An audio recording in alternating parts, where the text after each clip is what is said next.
혹시 인생 역전을 꿈꾸며 복권을 사보신 적이 있습니까?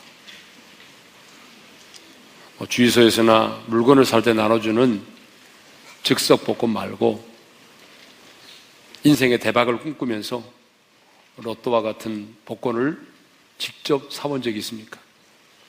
제가 손들라고 그러면 너무 많이 들 것 같아서 확인을 하지 않겠습니다.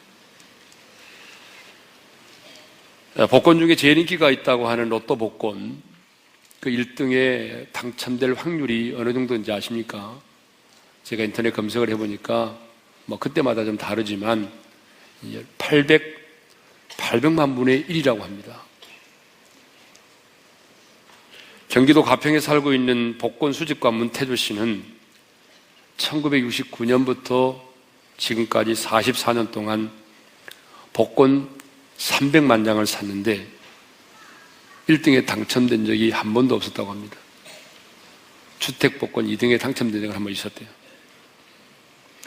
여러분, 사실 복권에 당첨될 확률은 거의 없습니다. 그럼에도 불구하고 사람들이 끊임없이 복권을 사는 이유는 뭐죠? 한마디로 말하면 요행을 바라기 때문이죠. 한순간 일확천금을 노리기 때문입니다. 그래서 여러분, 경기가 어려울수록 복권을 사는 사람들이 더 많다고 합니다. 주변에 보게 되면 복권만이 아니라 도박에 빠져 있는 분들이 참 많습니다. 경마와 경륜, 경정에 빠져서 패가 망신한 사람들을 쉽게 찾아볼 수 있습니다. 최근에는 젊은 연예인들을 중심으로 또 젊은 사람들을 중심으로 스포츠 토토를 비롯해서 인터넷 도박이 빠른 속도로 증가를 하고 있습니다. 국민일보에 의하면 우리나라 연 예산이 342조 원인데 사행산업의 규모가 얼마짜? 사행산업의 규모가 100조 원쯤 된다고 합니다. 저는 깜짝 놀랐어요. 그리고 인터넷 도박까지 포함해서 도박 중독자가 무려 220만 명이나 된다는 것입니다. 여러분, 이런 수치를 보게 되면 우리 대한민국은 그야말로 도박공화국입니다. 그럼 왜 이렇게 사람들이 복권에 미칠까요? 이 복권 사시는 분들 오늘은 시험 들지 않고 잘 들으시기 바랍니다. 왜 이렇게 사람들이 복권에 인생을 걸죠? 왜 이렇게 사람들이 도박에 빠지죠? 간단합니다. 요행을 바라기 때문이죠. 땀 흘리지 않고 쉽게 인생의 대박을 꿈꾸는 사람들이 많기 때문입니다. 그러나 여러분, 요행은 성경적이지 않습니다. 일확천금을 노리며 복권을 사는 것, 도박을 하는 것은 성경적이지 않습니다. 하나님은 요행을 통해서 우리 인간에게 복을 주시는 분이 아니세요. 하나님은 분명히 첫사람 아담에게 이렇게 말씀하셨어요. 다 같이 읽겠습니다. 시작. 내 평생에 수고하여야 그 소산을 먹으리라. 수고해야 소산을 먹는다는 거예요. 시편 기자도 시편 128편 2절에서 이렇게 말합니다. 다 같이 읽겠습니다.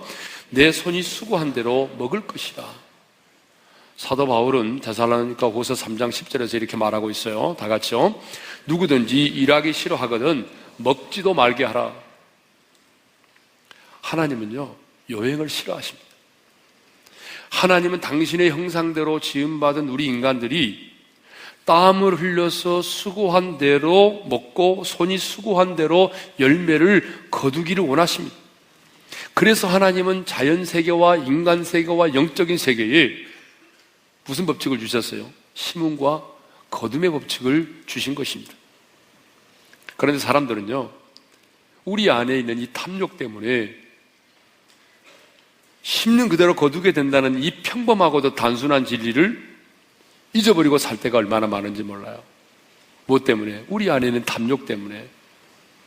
심는 대로 거두게 된다라고 하는 이 평범하고도 단순한 진리, 이 진리를 잊어버리고 살 때가 참 많습니다. 그러나 여러분 분명히 기억하십시오. 공의로우신 우리 하나님은 심는 그대로 거두게 하십니다. 여러분, 이 사실을 부정하는 것은 하나님을 업신여기는 것이고, 이 사실을 부정하는 것은 하나님을 조롱하는 것입니다. 그러므로 여러분 더 이상 요행을 바라지 마십시오. 요행은 하나님이 정하신 삶의 방식이 아닙니다. 그러므로 그러기 때문에 요행으로 복권, 로또 복권 1등에 당첨되었다고 할지라도 여러분 그 복권 당첨 때문에 행복해진 사람은 거의 없습니다. 여러분 있습니까? 1등 복권에 당첨이 됐는데 그것 때문에 여러분 관계가 깨어지고 가정이 무너지고 여러분 그것 때문에 패가망신한 사람이 더 많습니다. 그러므로 여러분 우리 오륜교회 성도들은 더 이상 요행을 바라지 않기를 원합니다.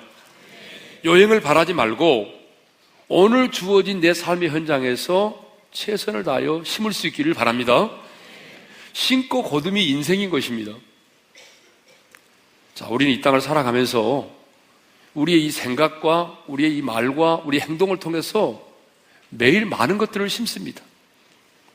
참 그 수를 헤아릴 수 없을 만큼 많은 씨앗들을 심고 있는데, 그런데 성경은 우리가 심고 있는 이 것들을 딱 두 가지 종류로 구분하여 설명을 하고 있어요. 하나는 자기의 육체를 위하여 심는 일이고요, 또 하나는 성령을 위하여 심는 일이라고 말씀하고 있어요. 여러분 8절을 읽겠습니다. 다 같이 시작. 자기의 육체를 위하여 심는 자는 육체로부터 썩어질 것을 거두고 성령을 위하여 심는 자는 성령으로부터 영생을 거두리라. 그러니까 여러분 이 세상에는 딱 두 종류의 사람밖에 없다니까요. 자기의 육체를 위하여 심는 자, 또 한편으로는 뭐죠? 성령을 위하여 심는 자. 딱 두 종류의 사람밖에 없어요. 그러면 자기 육체를 위하여 심는다고 하는 것은 뭐죠? 여러분 자기 육체를 위하여 심는다는 것은요, 한마디로 말하면 이겁니다. 육체의 소욕을 따라 사는 것입니다. 여러분 우리가 예수 믿고 거듭났지만 부모님이 물려준 옛사람의 생명을 가지고 있잖아요. 그렇기 때문에 우리 안에는 여전히 육체의 소욕대로 살고 싶어하는 타락한 죄성이 있습니다. 이 타락한 죄성을 우리가 가지고 있기 때문에 하나님의 뜻보다는 내 소견에 오른 대로, 내 생각대로, 내 정욕대로 인생을 살고 싶어하는 마음이 우리 안에 다 있어요. 그런데 바울은 내 육체의 소욕대로 살고 싶어하는 이것을 육체의 일이라고 말하고 있어요. 육체의 일. 그러면 육체의 일이란 구체적으로 뭐죠? 갈라디아서 5장 19절에서 21절을 보게 되면 육체의 일에 대해서 15가지를 언급하고 있습니다. 여러분 갈라디아서 5장 19절에서 21절을 우리 다 같이 함께 읽겠습니다. 다 같이 시작. 육체의 일은 분명하니 곧 음행과 더러운 것과 호색과 우상 숭배와 주술과 원수 맺는 것과 분쟁과 시기와 분냉과 당지는 것과 분열함과 이단과 투기와 술 취함과 방탕함과 또 그와 같은 것들이라. 육체의 일에 대해서 15가지를 언급하고 있는데 이렇게 시작하죠. 육체의 일은 분명하니 이렇게 말합니다. 여러분 육체의 일이 분명하다는 게 무슨 말이냐면 아리송한 게 아니다 이 말입니다. 낯설지 않다는 말입니다. 하나님의 창조의 질서와 원리를 거스리는 일이기 때문에 분명하게 알 수 있다는 거예요. 또 도덕적 일반의 개념에서도 많이 벗어나 있기 때문에 여러분 아리송한 게 아니라 육체의 일은 분명하다는 거예요. 그러면서 15가지 육체의 소욕을 따라 살아갈 때에 우리 가운데 일어나는 육체의 일 15가지를 말하고 있는데, 여러분 이 15가지를 구분해보게 되면 4가지 죄로 나누어집니다. 그러니까 첫 번째가 뭐냐면 성적인 죄입니다. 그래서 여러분 음행과 더러운 것과 호색, 이것은 다 성적인 것과 관련된 죄악들이죠. 부정하고 불법적인 성행위, 곧 변태적이거나 무절제한 음란한 행위들, 여러분 이것들이 다 뭐죠? 이 성적인 육체의 일들이에요. 성적인 것. 물론 성이라고 하는 것은 하나님이 주신 질서 안에서 사용하게 되면 그것처럼 아름다운 게 없어요. 그러나 하나님의 창조의 질서를 벗어나는 순간 그것처럼 타락한 게 없어요. 두 번째로는 종교적인 죄입니다. 우상 숭배와 주술이 나오는데 다 이건 종교적인 죄입니다. 여러분, 우리가 뭐 구다고 점쟁이 찾아가서 푸닥거리하고 관상 보고 사주팔자 보고 이게 다 뭐예요? 이거 다 하나님 앞에서 죄를 짓는 거잖아요. 이것도 심는 거예요, 여러분. 뭐 우리는 우연이라고 말하지만 우연이 아니라 이것도 여러분 다 심는 겁니다. 이 우상숭배와 주술. 그런데 우리는 뭐 이렇게 무슨 뭐 만들어 놓은 우상 앞에 가서 절은 안 하지만 신약 성경은 뭐라고 말하냐면 탐심은 우상숭배라고 말하고 있어요. 그러니까 여러분 안에는 탐심도 일종의 여러분 종교적인 행위가 되는 것입니다. 우상숭배입니다. 세 번째는 인간관계 속에 나타나는 죄들입니다. 원수 맺는 것, 사람과의 관계 속에 원수를 맺는 사람들 있잖아요. 분쟁을 겪습니다. 여러분 교회 안에서 서로 막 분쟁하죠. 이거 다 씨앗을 심는 거예요. 시기하고 분내고 당짓고 분열과 투기, 이건 다 인간관계 속에서 우리가 나타나는 육체의 일들이고 이것들을 심는 것입니다. 네 번째로는 술과 관련된 죄입니다. 술과 관련된. 우리나라 사람들이 참 많이 지는 죄 같아요. 예. 여러분 점심시간에 식당에 가보게 되면요, 아니 의뢰 술을 드시대요. 예. 술집이 아니잖아요. 식당이잖아요.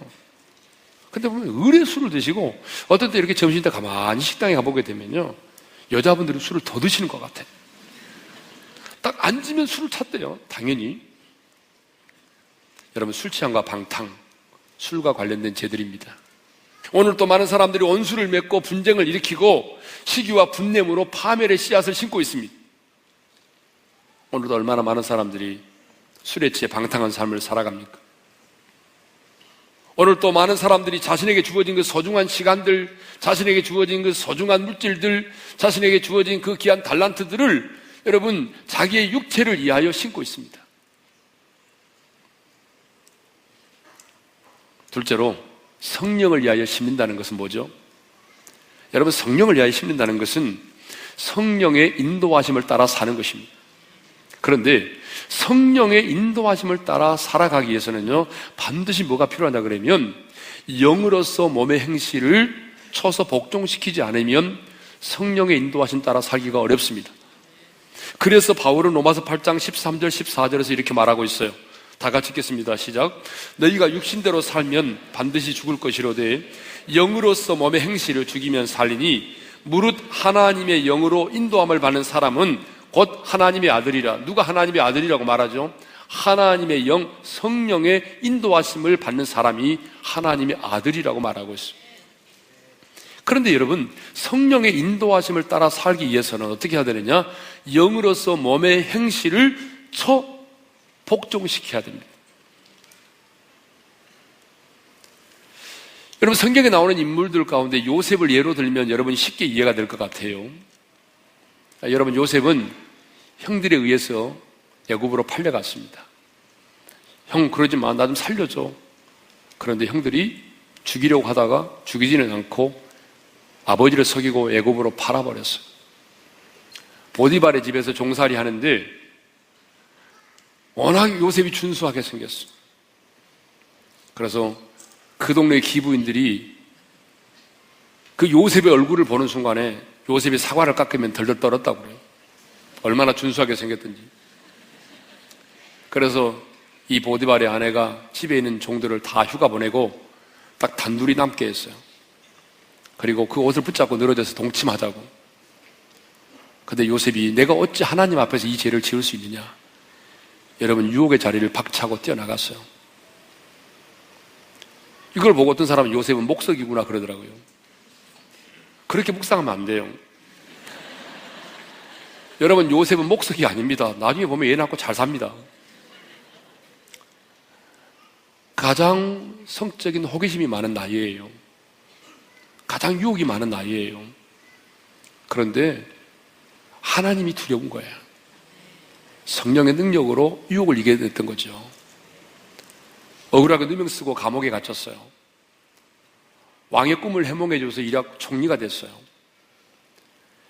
그런데 자기 형들이 곡식을 사러 왔어요. 자기 앞에 나타난 거예요. 자, 자기가 총리로서 복수할 수 있는 기회가 온 거죠. 그런데 복수하지 않습니다. 형들이 그걸 알고 나중에 야 이제 우리 죽었다라고 생각하는 순간에 말합니다. 형들이요, 두려워하지 마십시오. 하나님께서 당신들을 위해서 나를 먼저 보내셨습니다. 용서했어요. 보디발의 아내 복수하지 않았어요. 여러분, 왜도 그도 인간인데 그의 마음속에 보복하고 싶고 복수하고 싶은 마음이 없었겠습니까? 있었죠. 없다면 인간이 아닙니다. 요셉의 마음속에도 보디발의 아내에 대해서, 자기 형들에 대해서 복수하고 싶은 마음이 있었습니다. 왜? 그것이 타락한 성품이니까. 근데 요셉은 성령의 인도하심을 따라 용서합니다. 이것이 뭐죠? 이것이 바로 성령을 위하여 심는 일입니다. 할렐루야. 네. 우리는 인생을 살아가면서 이렇게 생각과 말과 행동을 통해서 많은 것들을 심고 있지만 딱 두 가지로 성경은 말하고 있다고요. 첫째는 뭐라고요? 자기 육체를 위하여 심는 일, 또 하나는 성령을 위하여 심는 일. 이 두 가지를 우리가 심고 있습니다. 그런데 하나님의 사람인 우리는 육체의 소욕이 아닌 성령의 소욕을 따라 살아야 됩니다. 왜 그럴까요? 그 열매 때문에 그렇습니다. 자, 여러분 8절을 다시 한번 읽겠습니다. 다 같이 시작. 자기 육체를 위하여 심는 자는 육체로부터 썩어질 것을 거두고 성령을 위하여 심는 자는 성령으로부터 영생을 거두리라. 자, 여러분 육체를 위하여 심는 자는 육체로부터 뭘 거둔다고 그랬어요? 썩어질 것. 썩어질 것을 거둔다고 그랬어요. 그렇다면 여러분은 무엇을 심어야 되겠습니까? 아니, 얘기 한번 해보세요. 여러분 뭘 심어야 되겠어요? 육체를 위하여 심어야 되겠어요? 성령을 위하여 심어야 되겠습니까? 아니, 말씀 안 하시는 분은 뭐예요, 지금? 다시 한번 묻겠습니다. 하나님 다 보고 계시는데, 여러분, 육체를 위하여 심어야 되겠습니까? 성령을 위하여 심어야 되겠습니까? 예, 성령을 위하여 심어야 되죠. 근데, 제가 여러분들에게 다시 한번 묻겠습니다. 솔직하게 답변해봐요. 마음속으로. 이걸 마음속으로 하세요. 티나면 시험 들까 봐서. 여러분, 육체를 위하여 심는 일이 쉬울까요? 아니면 성령을 위하여 심는 일이 쉬울까요?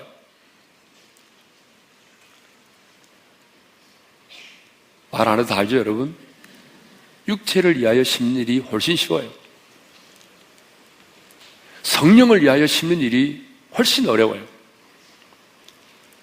그래서 9절에 이런 말씀이 나오는 것입니다. 낙심하지 말라, 포기하지 말라는 말씀이 나오는 거예요. 여러분, 우리 9절을 읽겠습니다. 다 같이 시작. 우리가 선을 행하되 낙심하지 말지니 포기하지 아니하면 때가 이름에 거두리라. 여기 선을 행하되 이 말은 무슨 말이냐면, 문맥적으로 보게 되면 선을 행하되 이 말은 성령을 위하여 심는 것을 말하죠. 그런데 선을 행하되 성령을 위하여 심는 일을 하되 낙심하지 말고 포기하지 말라고 말합니다. 여러분, 낙심하지 말고 포기하지 말라는 말은 무슨 말이냐 그러면, 그만큼 선을 행하는 일이, 성령을 위하여 심는 일이 어렵다는 얘기죠. 자, 여러분, 왜 육체를 위하여 심는 일은 그렇게 어렵지 않죠? 그 이유는 간단합니다. 우리 안에 부모님이 내게 물려준 육체의 생명을 가지고 있는 한 우리 안에 뭐가 있다고요? 타락한 재성을 가지고 있어요. 우리 안에 타락한 재성을 가지고 있기 때문에 여러분, 노력하지 않아도 그냥 내가 내 정욕대로, 내 느낌과 내 감정대로, 내 소견의 어른대로 살아가면 육체의 일을 하게 돼 있어요. 내가 오늘 어떻게 죄를 지을까 막 고민하지 않아도, 묵상하지 않아도 자동적으로 죄를 짓게 돼 있어요. 왜? 우리 안에 이 타락한 재성이 있기 때문에. 그러니까 여러분, 육체를 위하여 심는 일은 내가 별로 고민하지 않아도 그냥 인생을 인생대로 살아가면 되는 거예요. 그냥 내 멋대로, 내 속에는 옳은 대로 하나님의 뜻을 묻지 말고 내 느낌대로, 내 감정대로, 내 정욕대로 그냥 사는 거예요. 네? 그러면은 당연히 육체 일을 하게 돼 있어요. 그러나 성령을 위하여 심는 일은 여러분 그렇지 않습니다. 내 영으로서 내 몸의 형실을 죽이지 않으면 안 됩니다. 왜 성령으로 사는 일이 힘드냐? 왜 성령을 위하여 심는 일이 힘드냐? 그러면 성령을 위하여 심는 일은, 성령의 인도하심을 따라 사는 일은 우리 안에는 타락한 재성을 거스르기 때문에 그래요. 우리 안에는 타락한 재성을 거스르기 때문에 성령을 위하여 심는 일은 만만치 않아요. 그래서 내가 영으로서 몸의 형실을 쳐서 복종시켜야 돼요. 그래서 바울 같은 사람도 말하기를 뭐라고 말하냐면 나는 날마다 죽노라 고백했어요. 어제만 죽은 것이 아니라 날마다 죽노라. 좀 더 쉽게 말하면 내 정과 욕심을 십자가에 못 박았노라고 말했어요. 내 욕심대로 살고 싶어하는 내 생각들, 부글부글 끓어오르는 내 인간의 정욕들을 십자가에 못 박았다는 거예요. 여러분, 그래야만이 우리가 성령의 인도하심을 따라 살아갈 수 있는 것입니다. 선을 위하여 심고, 성령을 위하여 심고, 하나님의 나라를 위하여 심고, 비전을 위하여 심는 일이 힘들고 어둘지라도 네가 이 땅에 사는 동안에 세상의 사람들이 세상 사람들의 그 악인의 형통의 모습을 보았다 할지라도 낙심하지 마라, 포기하지 마라. 왜? 때가 이르면 거두게 되기 때문에. 여러분, 그래서 9절 다시 한번 읽습니다. 다 같이 시작. 우리가 선을 행하되 낙심하지 말지니 포기하지 아니하면 때가 이름에 거두리라. 한번 따라서 합시다. 때가 이름에 거두리라. 성령을 위하여 심으면, 하나님의 나라를 위하여 심으면 때가 이르면 거두게 된다는 거예요. 여러분, 씨앗을 심고 가꾸는 일이 힘들어도 때가 되면 반드시 거두는 날이 온다는 거예요. 전도서 3장에도 보게 되면 모든 범사에는 기한이 있고 때가 있다고 하지 않았어요? 그러니까 심는 때가 있으면 거두는 때가 오는 것입니다. 그런데 여러분, 이 심고 거둠에 있어서 아주 중요한 원리가 하나 있어요. 그게 뭐냐 그러면, 자, 무엇을 심을 것인가, 어떻게 심을 것인가, 언제 심을 것인가 하는 이 세 가지는 내가 결정합니다. 내 영역이에요. 내가 결정하는 거예요. 여러분, 그렇죠? 자, 탄소에 참석할까 말까 내가 결정하는 거예요. 무엇을 심을 것인가 내가 결정하는 거예요. 언제 심을 것인가 내가 결정하는 것입니다. 그런데 거둠은 내가 하는 게 아니에요. 언제, 어느 때에 어느 정도 원하는 열매를 거둘 것인가, 거둠의 시기와 거둠의 때와 거둠의 양은 내가 결정하는 게 아니에요. 이거는 하나님께 속한 영역인 것입니다. 물론 어떤 때는요, 심고 금방 거둘 때가 있어요. 콩나물처럼. 예? 어젯밤에 심고 이틀 후에 거둘 때도 있어요. 어떤 때는 방금 심고 방금 거둘 때도 있어요. 그러나 때로는 내가 오늘 심었는데 오랜 세월이 지난 후에 열매를 거둡니다. 때로는요, 부모가 심었는데 자신의 당대는 거두지 못하고 죽고 난 이후에 자식이 그 열매를 거둘 때가 있습니다. 성경 원리대로 말한다면 3대와 4대, 여러분, 우리의 후손들이 거둘 때가 있습니다. 하지만 분명한 것은, 심는 것은 언젠가 반드시 거두게 된다는 것입니다. 그러므로 여러분, 우리는 이 사실을 믿고 낙심하지 말고 심으면 반드시 거두게 된다는 이 사실을 믿고 내 자신만이 아니라 여러분, 우리의 후손들을 위해서라도 열심히 부지런히 심어야 하는 것입니다. 왜 우리가 낙심하지 말아야 되느냐? 왜 우리가 심는 일을 포기하면 안 되느냐? 심으면 때가 이르면 거두게 되기 때문입니다. 여러분, 식물은 심은 자리에서 싹이 나고 심은 그 자리에서 열매를 거두지요. 그러나 인간 세계와 영적 세계는 그렇지 않습니다. 내가 이 사람에게 심었는데 다른 사람에게서 거둘 때가 있습니다. 조지 밀러는 불신자 친구 5명을 전도하기 위해서 기도를 했는데 한 명은 1년 6개월 만에 돌아왔어요. 또 다른 한 명은 5년 만에 돌아왔어요. 또 다른 한 명은 6년 만에 돌아왔어요. 또 다른 한 친구는요, 자기가 죽기 전 52년 만에 돌아왔어요.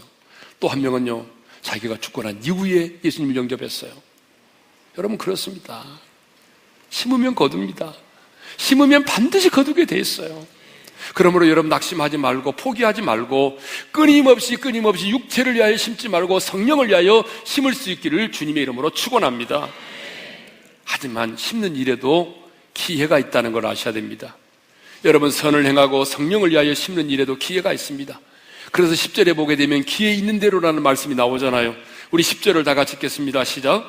그러므로 우리는 기회 있는 대로 모든 이에게 착한 일을 하되 더욱 믿음의 가정들에게 할지니라. 여러분, 선을 행하고 성령을 위하여 심는 일에도 뭐가 있다는 말이에요? 기회가 있다는 것입니다. 여러분, 내가 몸으로 충성하고 싶어도 나이가 들어서 몸이 병들면 여러분, 몸으로 할 수 있는 충성을 할 수가 없는 거예요. 여러분, 안 그렇습니까? 부모를 공경하고 싶어도 부모님이 세상을 떠나버리면 내가 부모를 공경할 수 있는 기회를 잃어버린 거예요. 여러분, 물질을 심고 싶어도 물질이 없으면 물질을 심을 수가 없는 거예요. 성경을 보게 되면 하나님은 언제나 기회를 주십니다. 심을 수 있는 기회, 회개할 수 있는 기회, 깨달을 수 있는 기회를 주십니다. 성령을 위하여, 하나님의 나라를 위하여 심을 수 있는 기회를 주십니다. 예루살렘에 입성하실 때도 당나귀의 주인에게도 심을 수 있는 기회를 주셨습니다. 마리아에게도 향유 옥합을 깨뜨려 섬길 수 있는 기회를 주셨습니다. 하나님은 심을 수 있도록 여러분들에게 달란트를 주시고, 하나님은 여러분들에게 물질도 주시고 건강도 주시고 지위도 주십니다. 그랬을 때에, 그 기회가 주어졌을 때에 열심히 심을 수 있기를 바랍니다. 가끔 많은 돈을 잃고 나서 이렇게 말하는 분들 봤어요. 그 돈 헌금이나 할걸. 저는 이 말 들으면 열불나요. 우리 하나님 거짓입니까? 우리 하나님께는 내가 재상의 것을 드려야 되는데 다 손해보고 사기 맞고 잃어버리고 나니까 그때 가서 헌금이나 할걸. 여러분, 하나님은 그런 헌금을 받지 않으세요. 제가 늘 얘기하잖아요. 하나님은 우리 중심을 보신다. 가부의 두 랩돈. 하나님은 언제나 우리 마음을 보십니다. 중심을 보십니다. 예? 선을 위하여, 하나님의 나라를 위하여, 주님의 몸된 교회와 비전을 위하여 힘을 수 있는 그 기회를 놓치지 않기를 바랍니다. 저는 많은 사람들이 미적거리다가 놓치는 경우를 너무 많이 봤어요. 여러분, 건강할 때 주차봉사도 하시고요, 여러분 건강할 때 장애인도 섬기시고요, 여러분 건강할 때 연약한 자들을 좀 찾아가 주시고요, 건강할 때 여러분 몸을 의의 병기로 들이십시오. 예? 저는 우리 오륜의 성도들이 요행을 바라지 않고 하나님이 주신 기회를 놓치지 않고 부지런히 심어서 때가 이름에 거두는 놀라운 축복이 있기를 소망합니다.